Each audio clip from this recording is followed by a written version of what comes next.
অনেকদিন পর আমি দক্ষিণেশ্বরে একটু ঘুরতে গেছি। এবার গঙ্গা ঘাটে একটু হাঁটাচলা করার পর দেখলাম যে দূরে একটি ছেলে একটি মেয়ে বসে গল্প করছে। তখন আমার ইচ্ছা হলো, তা আমাদের তো বয়স পেরিয়ে গেছে, তা এখনকার ছেলেমেয়েরা বসে বসে কী গল্প করে একটু শুনবো বলে তার পাশে একটা বট গাছ ছিল, সেই বট গাছে লুকিয়ে গিয়ে আড়ালে সেখানে গিয়ে দাঁড়ালাম। তাদের কথাবার্তা শুনছিলাম। মেয়েটি বলছে, দেখো এইভাবে কতদিন চলবে আমাদের প্রেম? এভাবে চলবে না, একটা ব্যবস্থা করো। তোমার কাজের কী হলো? ছেলেটি বলছে, কেন কোনো চিন্তা নেই, আমার সব হয়ে গেছে। মেয়েটি বলে, তার মানে কী হয়ে গেছে? তখন ছেলেটি বলে, তুমি জানো না আমি যুবশ্রী ফর্ম ফিল আপ করেছি, 1,500 টাকা মাসে পাবো।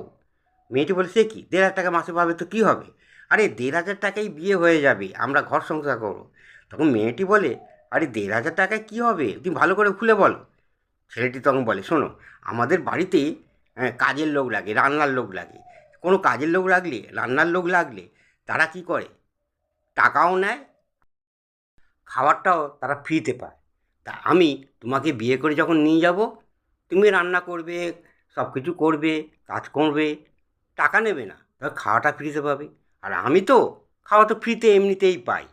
এবার যুবশ্রী প্রকল্পে যে ফর্ম ফিল আপ করেছি, তারপর আমি 1,500 টাকা পাবো।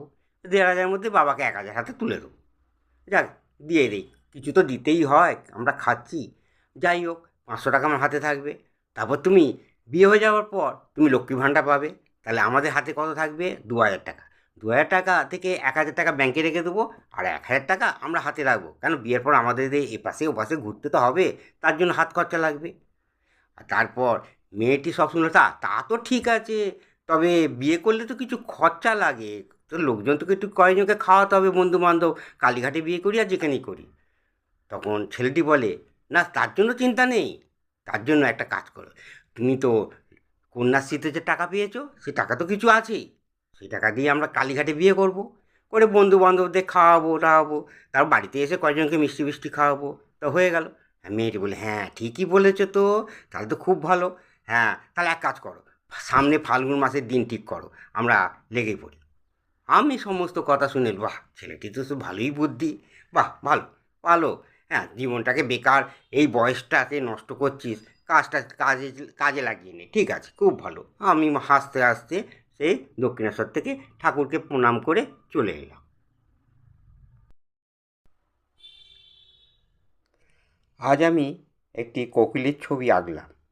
বসন্ত এসে গেছে, তাই কোকিলের ছবি আঁকলাম। তাই এই ছবিটি কেমন হয়েছে এবং কীভাবে করেছি দেখবেন। যদি ভালো লাগে, লাইক শেয়ার কমেন্ট অবশ্যই করবেন, আর ফলো করতে ভুলবেন না।